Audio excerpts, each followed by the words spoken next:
Поранешниот премиер Никола Груевски одел во обиколка на скопските општини, но за да бара локации за изградба на детски игралишта, но никогаш не бил во обиколка на атрактивни локации наводно, ниту разговарал за тоа дека таму сака да гради дом за живење.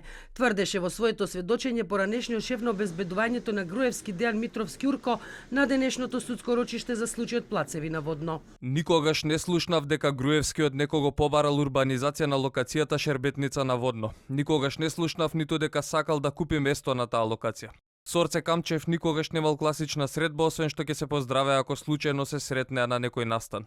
Во подкрепа на ова тврдење беше и сведочењето на новинарката Ивона Талевска, која наведе неколку примери кога Груевски на средба со новинар или на пресконференција изјавил дека со Камчев нема никогаш да се сретне и дека тој никогаш нема да биде собственик на клиниката за кардиохирургија Филип II. Од брифинзите и состаноците во владата во 2013 година заклучив дека односот на Груевски и Камчев беше исклучително лош. Меѓу нив немаше бизнис релации, а тоа Груевски јавно го потврди на пресконференција кога изјави дека ниту имал, ниту планира, ниту пак некогаш ќе има средба со Камчев. Денеска беше сослушана и актерката Софија Куновска, а на судењето не се појави сопругата на Груевски Боркица Груевска. Според обвинението, обвинетите се товарат за кривичните дела перење пари и помагање во перење пари и за противправно стекнување и прикривање на имот.